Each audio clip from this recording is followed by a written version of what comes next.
ऐ जंगल के वासियों, खुश हो जाओ, मैं मौसमी बहार का संदेश लेकर आई हूँ। आज रात से इस जंगल में जादुई नीली बारिश शुरू होगी।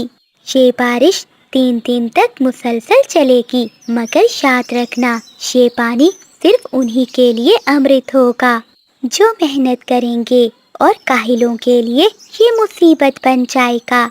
ऐसा कहते हुए वो सुनहरी परी गायब हो जाती है।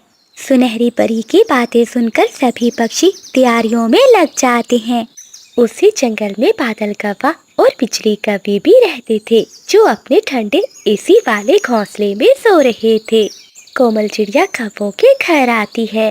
बिजली बहन, बादल भैया, उठो, जंगल में बारिश होने वाली है। आप भी अपने लिए भोजन जमा कर लो और अपने घोंसले को मजबूत बना लो। अरे छोटी चिड़िया, तू फिर से अपना रोना लेकर आ गई। मेरे पास तेरे जैसा फजूल समय नहीं है। पता है, मेरे 2 पहलवान भाई हैं, वो मेरे लिए ढेर सारा अनाज ले आएंगे। तू जाकर अपने दोस्तों को भाषण दे। हाँ कोमल, अब जाओ यहाँ से और हमें सोने दो। बिजली, मैं तो तुम्हारे बच्चों के लिए सोच रही थी। लगता है तुम्हें अपने बच्चों की कोई चिंता नहीं। ऐसा कहते हुए कोमल चिड़िया वहाँ से चली जाती है। शाम होते ही जंगल में काले बादल छा जाते हैं। बिजली, तुम अपने भाइयों को फोन करो, वो तुम्हारे लिए भोजन ले आए, इससे पहले कि बारिश शुरू हो जाए। हाँ हाँ पति जी, अभी फोन करती हूँ। फिर बिजली कभी अपने भाई का नंबर मिलाती है। भैया जल्दी आओ, जंगल में बारिश शुरू होने वाली है। टुकनू और मुन्नी को बहुत भूख लगी है। तुम्हारा भाई चोरी करते हुए पकड़ा गया है, इसलिए जीत महारानी ने उसे काल कोठरी में बंद कर दिया है। अगर तुमने दोबारा फोन किया तो तुम्हें भी इस कोठरी में बंद कर दिया जाएगा। बिजली कभी डरते हुए फोन बंद कर देती है। क्या हुआ बिजली? बादल जी, धोखा, मेरे भाइयों ने मुझे धोखा दिया। क्या होगा, घर में एक भी दाना नहीं है। बिजली, अब सिर्फ एक ही रास्ता है। कोमल चिड़िया के पास जादुई अनाज है, हमें वो चोरी करना होगा। रात होते ही जंगल में तेज बारिश शुरू हो जाती है। बादल और बिजली अपने घर से निकलते हैं और चिड़िया के घर की ओर जाते हैं। बिजली, मैं यहाँ पहरा देता हूँ, तुम खिड़की से अंदर जाओ और चिड़िया का अनाज चुरा कर लाओ। फिर बिजली कभी खिड़की के रास्ते से अंदर जाती है। वो जैसे ही अनाज की बोरी को पंख लगाती है तो एक नीली रोशनी चमकती है और वो रस्सी में फंसकर उल्टी लटक जाती है। कोमल चिड़िया ने अपना पहले ही जादुई फंदा लगाया हुआ था। बचाओ बचाओ, बादल जी मुझे बचाओ। बिजली कभी के शोर से चिड़िया भी शोर मचा देती है।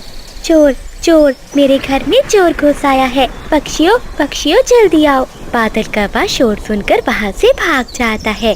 तभी कबूतर तोता भी वहाँ आ जाते हैं। बिजली बहन, आप मेरे घर में चोरी कर रही थी। अगर आप मुझसे मांग लेती तो मैं आपको कभी भी ना करती। कोमल बहन, मुझे माफ कर दो, मैं लालच में अंधी हो गई थी। मेरे बच्चे भूखे हैं, इसलिए अनाज चुराने चली आई। अब से दोबारा ऐसा कभी नहीं करूँगी।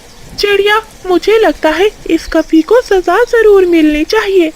नहीं तोते भैया, अब जंगल में नीली बारिश शुरू हो गई है। ऐसी बारिश में अब ये भोजन नहीं ढूंढ पाएगी और इसके बच्चे भूखे हैं। ये लो बिजली, ये अनाज की बोरी तुम ले जाओ और अपने घर में रहो, अपने बच्चों को खिलाओ।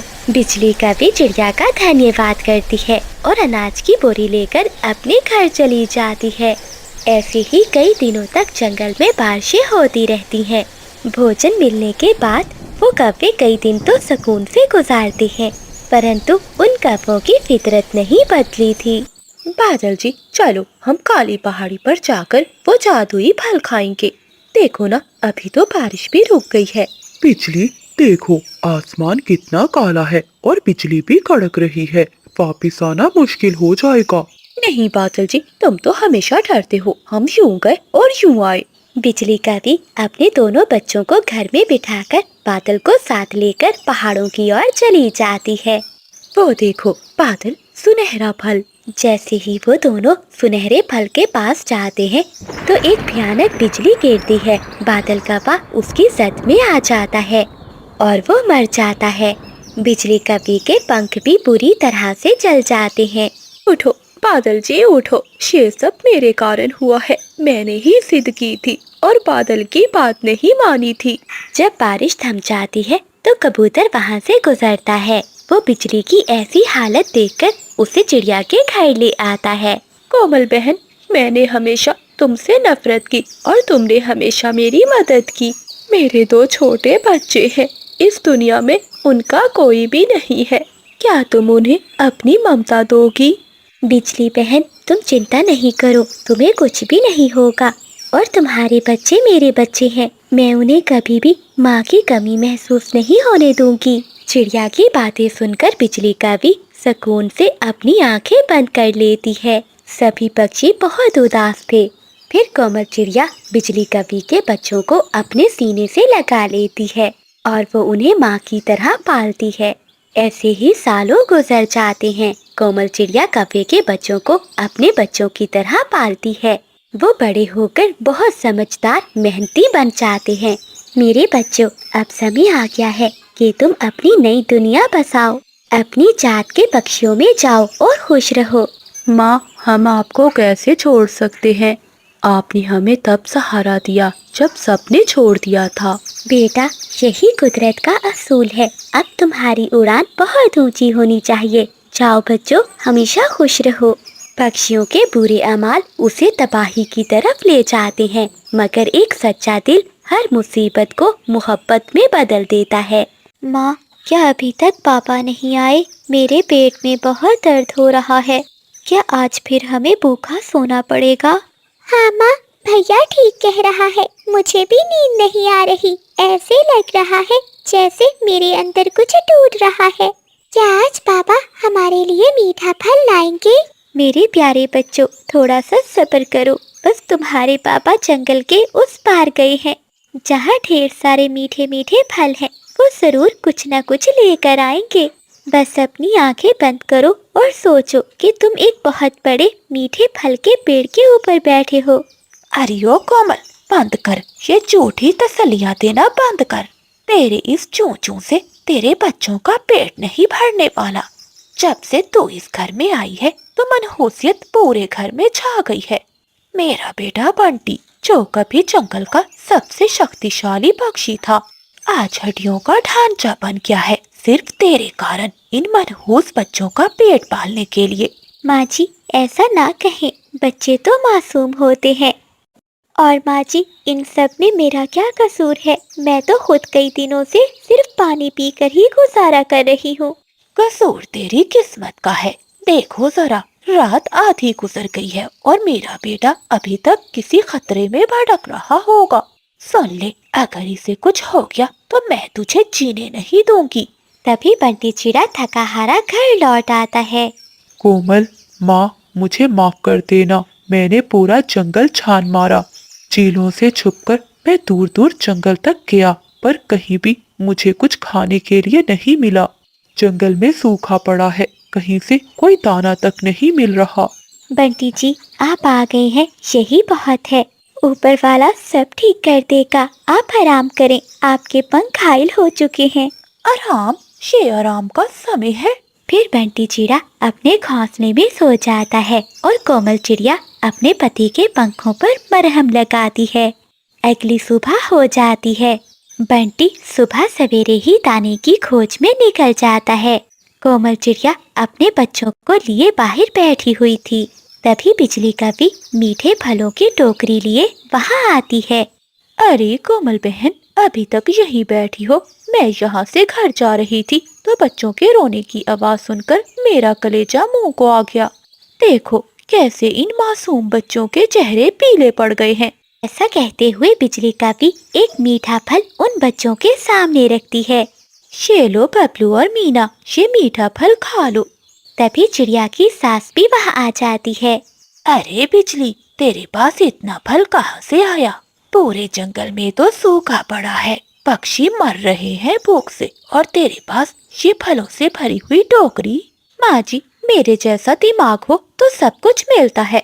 मैंने सुना है आपका बेटा बंटी पूरी रात भटकता रहा है, पर इसे खाने को कुछ नहीं मिला। सच तो ये है कि वो मेहनत तो करता है, लेकिन किस्मत का मारा है।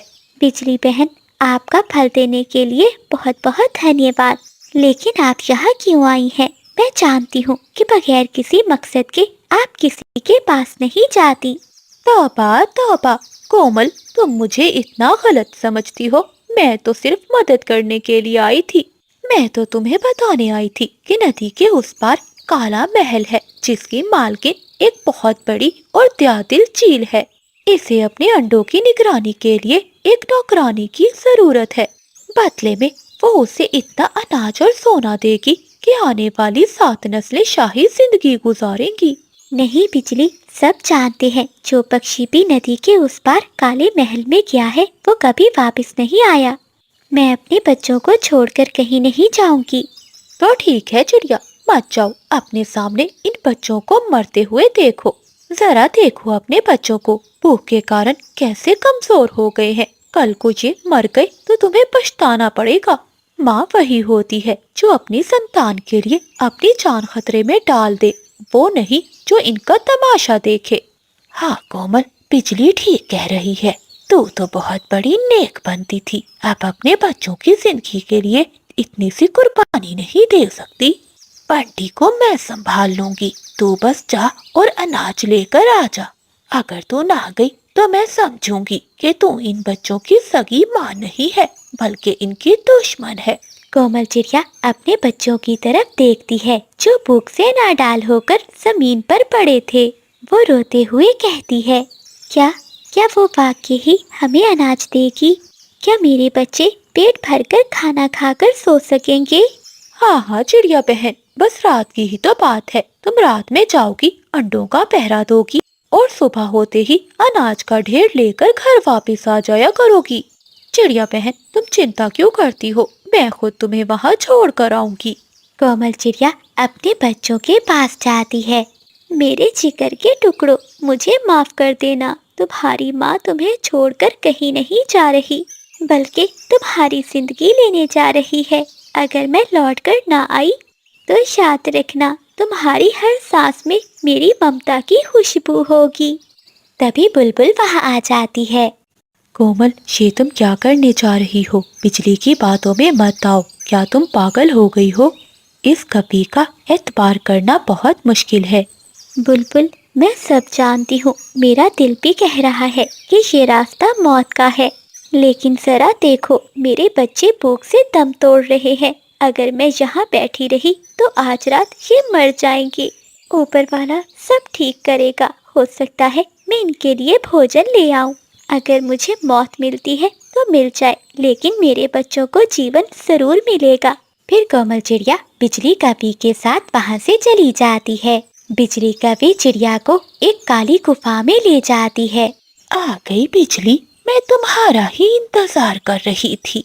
अरे वाह वाह, ये तो बहुत नरम मांस है, जो मैं कभी ना कर पाई, तुमने वो कर दिखाया। ऐसे चिड़िया का मांस ही तो मैं खाना चाहती थी। बिजली बहन, ये सब क्या कह रही है चील? अरे ओ पागल चिड़िया, ममता ने तुझे अंधा कर दिया था।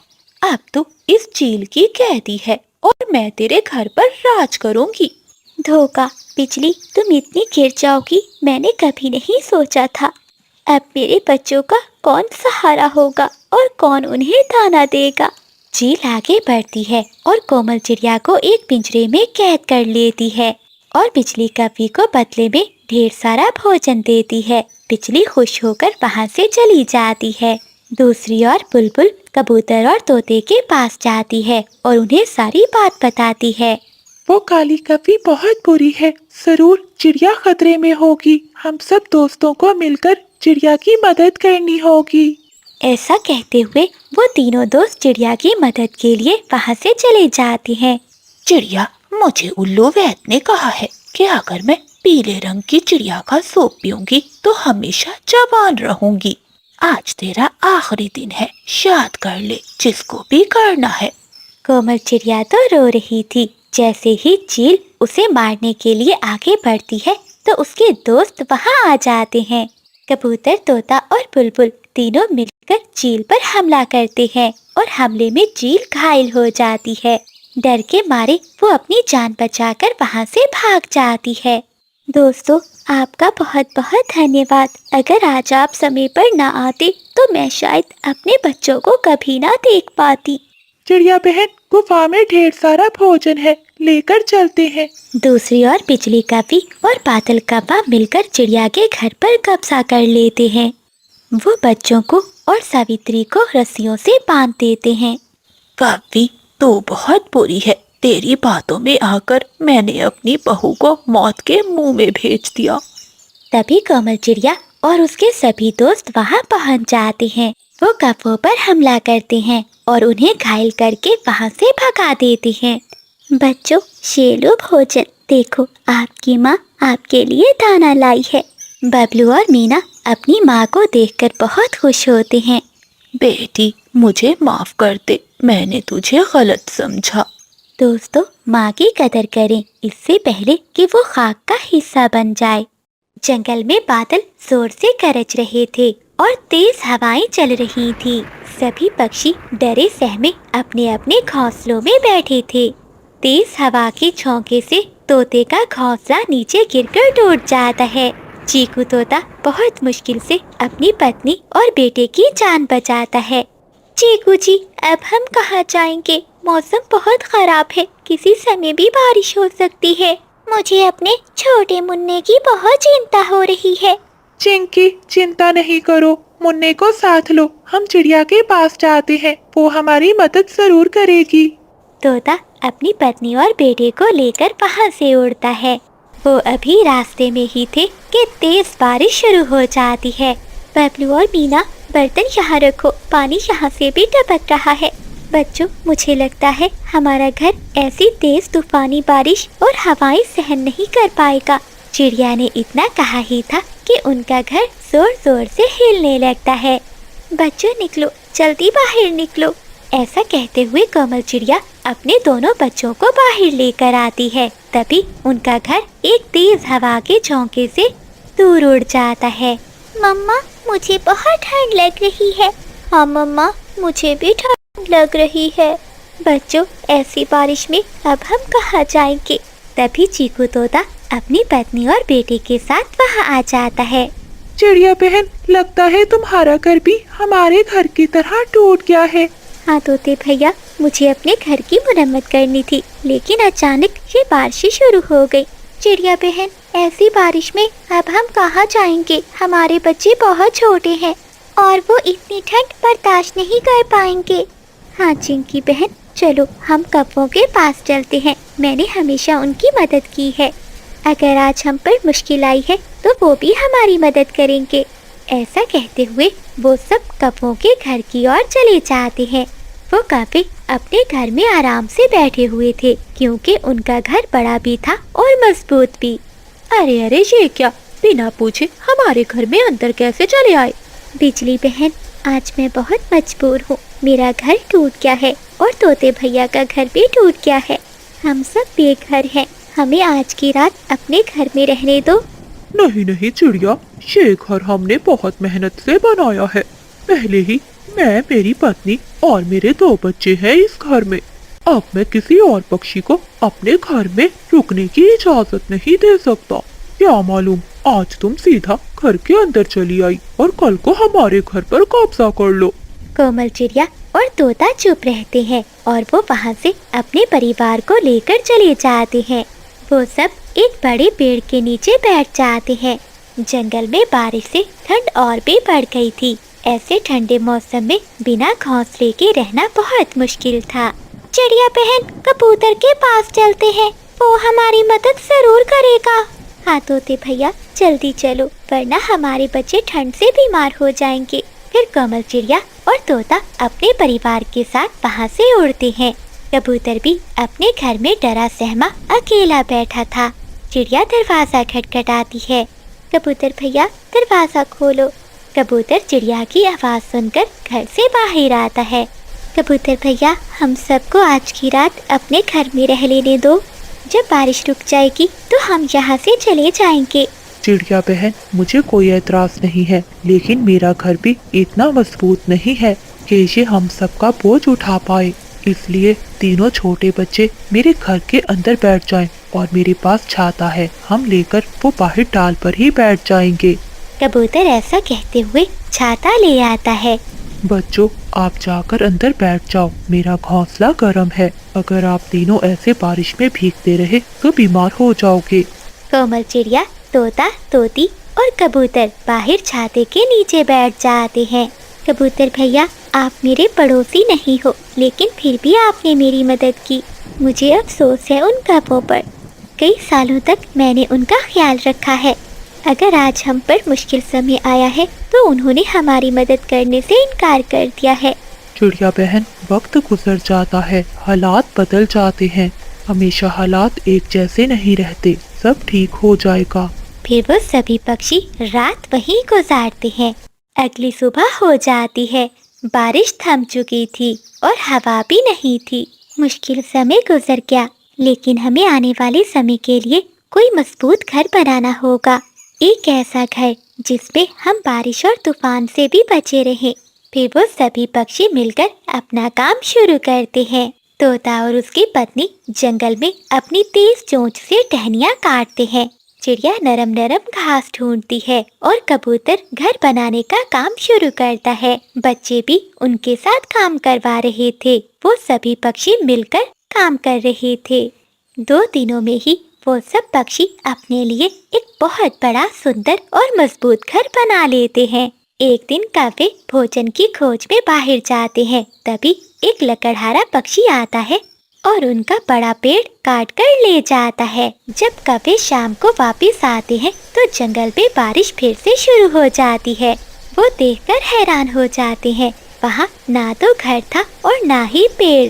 बादल जी, बारिश बहुत तेज है और मेरे बच्चों को बारिश में रहने की आदत नहीं है। ऐसी बारिश में भीगते रहे तो मेरे बच्चे बीमार हो जाएंगे। हाँ बिजली, चलो देखते हैं, शायद कोई हमारी मदद कर दे। ऐसा कहते हुए कौवा कौवी अपने दोनों बच्चों को लेकर वहाँ से उड़ते हैं। वो चिड़िया के बनाए हुए घर के पास पहुँच जाते हैं। बिजली और बादल खिड़की से देखते हैं। चिड़िया, कबूतर, तोता सब यहाँ, क्या ये तुम्हारा घर है? हाँ बिजली, ये घर हम सब ने मिलकर बनाया है, इसलिए ये घर हम सबका है। दोस्तों, मुझे भी अपने घर में आने दो, नहीं तो मेरे बच्चे बीमार हो जाएंगे। कोमल चिड़िया दरवाजा खोलती है और उन्हें अंदर बुला लेती है। कौवे बहुत शर्मिंदा थे। कौवों, मुश्किल समय गुजर जाता है और हालात बदल जाते हैं। आज हम सबके पास घर है और परिवार की खुशियाँ। हाँ चिड़िया बहन, सच कहा तुमने। वक्त गुजर जाता है और जो खुशी अच्छाई और नेकी के कामों में है वो बुराई के कामों में नहीं है। चिड़िया बहन, हम वादा करते हैं आज से हम दोनों अच्छाई के रास्ते पर चलेंगे। प्यारे दोस्तों, कहानी को लाइक, चैनल को सब्सक्राइब और अपने दोस्तों के साथ शेयर करना मत भूलिएगा। आपका धन्यवाद। बिजली कौवी भागी भागी कोमल चिड़िया के पास आती है। चिड़िया बहन, मैं तुम्हारी पड़ोसन बिजली हूँ। याद है ना, उस दिन तुम्हारी बेटी मेरे घर से रोटी लेने आई थी। हाँ हाँ बिजली बहन, मुझे याद है। मीना ने बताया था। आपका बहुत बहुत धन्यवाद। मुश्किल समय में आपने हमारी मदद की। अरे चिड़िया बहन, इसमें धन्यवाद की क्या जरूरत, पड़ोसी होते ही किस लिए हैं अगर मुश्किल समय में काम ना आए। वो क्या है ना, कल मेरी बहन की शादी है और मेरे पास कोई सोने के गहने नहीं है। तुम्हारा ये हार बहुत सुंदर है, क्या तुम मुझे अपना ये हार 2 दिन के लिए दे दोगी? क्यों नहीं बिजली बहन, ये लो, ये मेरा हार असली सोने का है। ये मेरी माँ ने मुझे दिया था। आप शादी से आकर लौटा देना, क्योंकि ये मेरी माँ की आखिरी निशानी है। कोमल चिड़िया बहुत भोली थी। वो कौवे की बातों में आकर अपना हार उसे दे देती है। बिजली कौवी चिड़िया का हार लेकर अपने घर जाती है, जहाँ बादल कौवा बिजली का इंतजार कर रहा था। देखो बादल जी, मैं ले आई। मैंने कहा था ना, चिड़िया से रोटी के बदले में उसका हार लेकर आऊंगी। अब ये हार मैं जल्दी से अपनी बहन पिंकी के पास रख कर आती हूँ, ताकि किसी पक्षी को हम पर शक न हो। ऐसा कहते हुए बिजली कौवी वो हार लेकर अपनी बहन पिंकी के पास जाती है। पिंकी, ये हार कुछ दिनों के लिए अपने पास रखो, मैं बाद में इसे लेने आऊंगी। अरे वाह दीदी, ये हार तो बहुत सुंदर है। हाँ हाँ पिंकी, हार तो बहुत सुंदर है, लेकिन ध्यान से रखना, अगर ये गुम हो गया तो मैं तुझे नहीं छोड़ूंगी और हाँ, ये हार मैं खुद लेने आऊंगी। अब मैं चलती हूँ। ऐसा कहते हुए बिजली कभी वापस अपने घर चली जाती है। अरे वाह, ये हार तो बहुत सुंदर है। दीदी को थोड़ी ना मालूम होगा, मैं इसे पहन लेती हूँ। ऐसा कहते हुए पिंकी उस हार को अपने गले में पहन लेती है। ऐसे ही 2 दिन बीत जाते हैं। कोमल चिड़िया बिजली कभी के घर जाती है। बिजली बहन, मैं आपसे अपनी सोने का हार लेने आई हूँ, जो उस दिन आप मुझसे लेकर गई थी। चिड़िया की बात सुनकर बिजली कभी रोने लगती है। हाय हाय चिड़िया बहन, क्या बताऊं, मुझसे बहुत बड़ी गलती हो गई। क्यों, क्या हुआ बिजली बहन? कौन सी गलती हो गई? वो हार मुझसे कहीं खो गया। क्या वो हार कहीं खो गया है? नहीं, वो तो मेरी माँ की आखिरी निशानी थी। बिजली, मुझे वो हार हर हाल में चाहिए। तभी बादल कौवा पीछे से आता है और कहता है, बिजली, मैंने पूरा जंगल ढूंढ लिया, मगर चिड़िया बहन, आपका वो हार कहीं नहीं मिला। चिड़िया बहन, तुम चिंता नहीं करो, मैं तुम्हें वैसा ही हार लेकर दूंगी। कोमल चिड़िया बिजली को कुछ नहीं कहती और चुपचाप वहाँ से चली जाती है। कोमल चिड़िया बहुत उदास थी। वो मदद के लिए तोते के पास जाती है और उसे सारी बात बताती है। कोमल बहन, वो कभी झूठ बोल रही है, वो धोखेबाज है। पता है, कुछ दिन पहले वो मेरी पत्नी से चूड़ियां लेकर गई थी और फिर ऐसे ही उसने नाटक किया कि वो कहीं खो गई है। आज तक उसने मेरी पत्नी की वो चूड़ियां नहीं लौटाई। तुम्हें उस कवि पर भरोसा नहीं करना चाहिए था। तोते भैया, अब मैं क्या करूं? मुझे वो हार हर हाल में चाहिए। वो मेरी माँ की निशानी है। पीछे खड़ा कबूतर उन दोनों की बातें सुन रहा था। वो उनके पास आता है। चिड़िया बहन, क्या तुम्हारा हार मोतियों का था? हाँ कबूतर भैया, आपने कहाँ देखा वो हार? चिड़िया बहन, मैं कल साथ वाले जंगल में गया था, वहाँ मेरी बहन रहती है। और हाँ, वहीं बिजली की बहन पिंकी भी रहती है। मैंने कल पिंकी कवि के गले में वो मोतियों का हार देखा था। देखा चिड़िया बहन, मैंने कहा था ना कि ये कवि चोरनी है। चलो दोस्तों, हम सब जाकर पिंकी से चिड़िया का वो हार लेकर आते हैं। ऐसा कहते हुए कबूतर, तोता और कोमल चिड़िया पिंकी कवि के घर जाते हैं। दरवाजे पर दस्तक देते हैं। अरे, ये इस समय कौन आ गया है? कहीं बिजली दीदी तो नहीं आ गई? अगर उसने ये हार मेरे गले में देख लिया तो बहुत गुस्सा करेंगी। इसे यहीं छुपा देती हूँ। ऐसा कहते हुए पिंकी कवि वो हार अपने घोंसले में रखकर दरवाजा खोलती है। अरे, तुम सब कौन हो और यहाँ क्या कर रहे हो? देखो पिंकी, हम पास वाले जंगल से आए हैं। तुम्हारी बहन बिजली ने भेजा है। वो सोने का हार मांग रही है, जो उस दिन तुम्हारे पास रख कर गई थी। अच्छा तोते, परंतु बिजली ने तो कहा था कि वो खुद लेने आएगी। हाँ पिंकी बहन, उसने कहा होगा, लेकिन आज वो बादल के साथ मेला देखने जाने वाली है, इसलिए हमें कहा कि हम आते हुए तुमसे वो हार ले आएं, ताकि वो मेले पर पहनकर जा सके। अच्छा, दीदी ने ऐसा कहा है तो फिर आप ये हार ले जाइए। ऐसा कहते हुए पिंकी घर के अंदर जाती है और वो हार लाकर कोमल चिड़िया को दे देती है। कोमल चिड़िया हार देखकर बहुत खुश होती है। कोमल चिड़िया वो हार लेकर वापस अपने घर आती है और अपनी बेटी को समझाती है। मीना बेटी, उस कवि से बचकर रहना होगा। वो बहुत बड़ी झूठी और धोखेबाज है। मेरा हार तो मिल गया, लेकिन आइंदा से हमें ऐसे पड़ोसियों से दूर रहना होगा। थोड़ी देर बाद बिजली कवि पिंकी के घर जाती है। पिंकी पिंकी, जल्दी से मेरा वो सोने का हार दो, मुझे उसे बेचने बाजार में जाना है। ना मतलब दीदी, अभी तुम्हारे दोस्त चिड़िया, तोता और कबूतर आए थे। उन्होंने कहा कि तुमने वो हार मंगवाया है, इसलिए मैंने उन्हें दे दिया। क्या? ये तुम क्या कह रही हो? मेरे दोस्त? मैंने तो किसी को नहीं भेजा, वो तो मेरे दुश्मन है। वो चिड़िया का ही हार था जिसे चुराकर मैंने तुम्हारे पास रखा था। तभी बादल कौवा वहाँ आता है। बिजली, कोमल चिड़िया ने पूरे जंगल में सबको बता दिया है कि हम कौवे चोर हैं। अगर अब उस जंगल में गए तो हमारी बहुत पिटाई होगी। बिजली दीदी, चोरी का फल ऐसा ही होता है, अब भोग दो। ये वीडियो मुकम्मल तौर पर फर्जी है और सिर्फ तफरीह और तालीमी मकासद के लिए बनाई गई है। इस वीडियो में दिखाई गई तमाम वाक़यात, किरदार और कहानियाँ मुकम्मल तौर पर फर्जी हैं। इनका हकीकी वाक़यात या लोगों से कोई ताल्लुक नहीं। इस वीडियो का मकसद बच्चों को हिफाजत और फैसला साजी करने से आगाह करना है। बराह करम इसे गलत तनाज़ुर में ना लें। गुलिस्ताने जंगल में आज एक मुकाबला होने वाला था।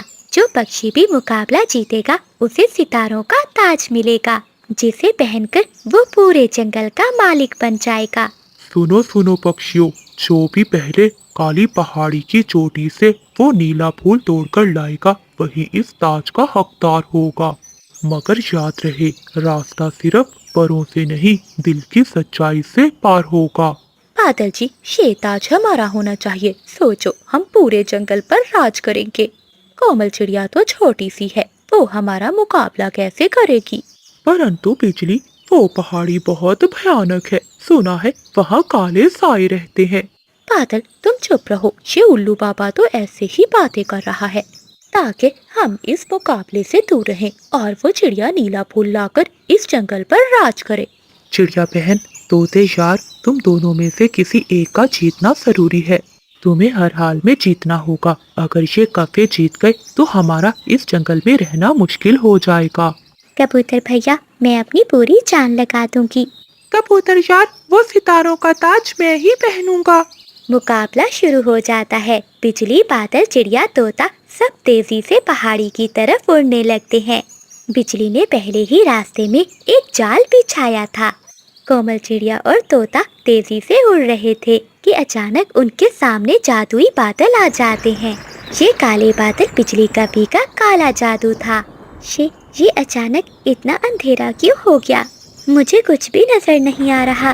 तोते भैया, मेरे पंख थक रहे हैं मगर हमें रुकना नहीं है। हाँ चिड़िया, मुझे भी कुछ नजर नहीं आ रहा। बहुत अंधेरा है, मुझे अंधेरे से डर लगता है। मैं वापिस जा रहा हूँ। ऐसा कहते हुए चीकू तोता वहाँ से वापिस चला जाता है।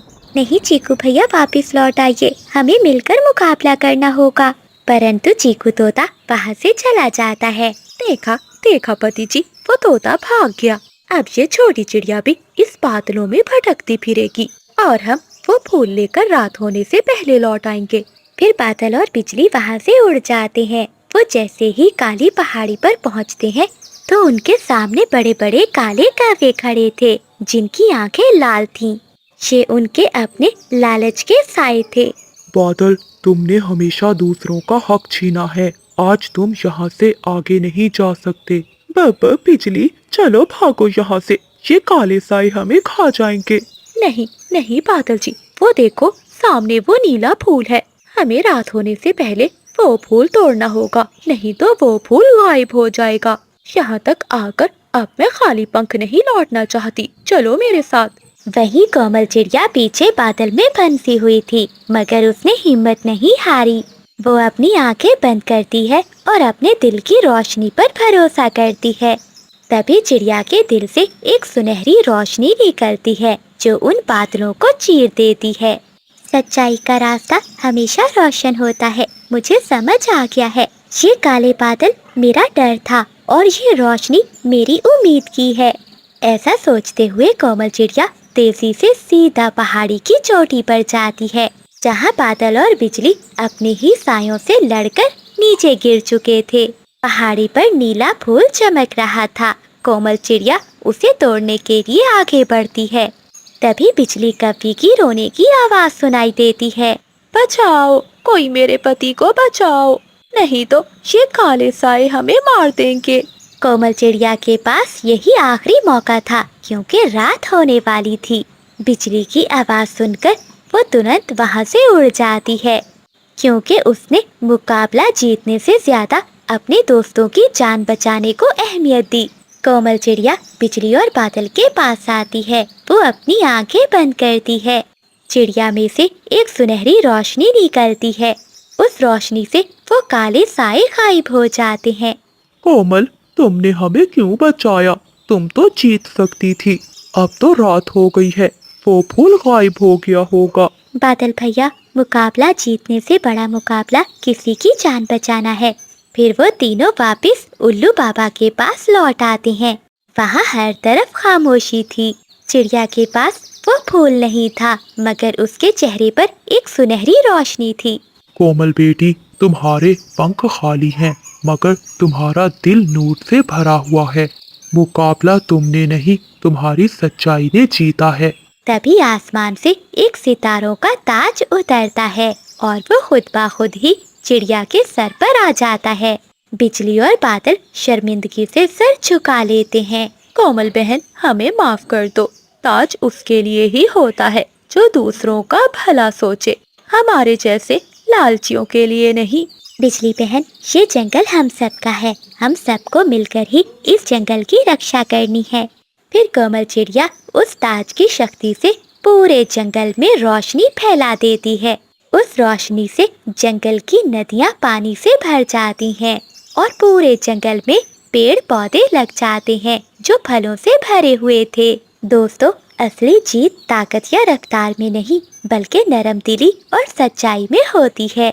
ये वीडियो मुकम्मल तौर पर फर्जी है और सिर्फ तफरीह और तालीमी मकासद के लिए बनाई गई है। इस वीडियो में दिखाई गई तमाम वाक़यात, किरदार और कहानियाँ मुकम्मल तौर पर फर्जी हैं। इनका हकीकी वाक़यात या लोगों से कोई ताल्लुक नहीं। इस वीडियो का मकसद बच्चों को हिफाजत और फैसला साजी करने से आगाह करना है। बराह करम इसे गलत तनाज़ुर में ना लें।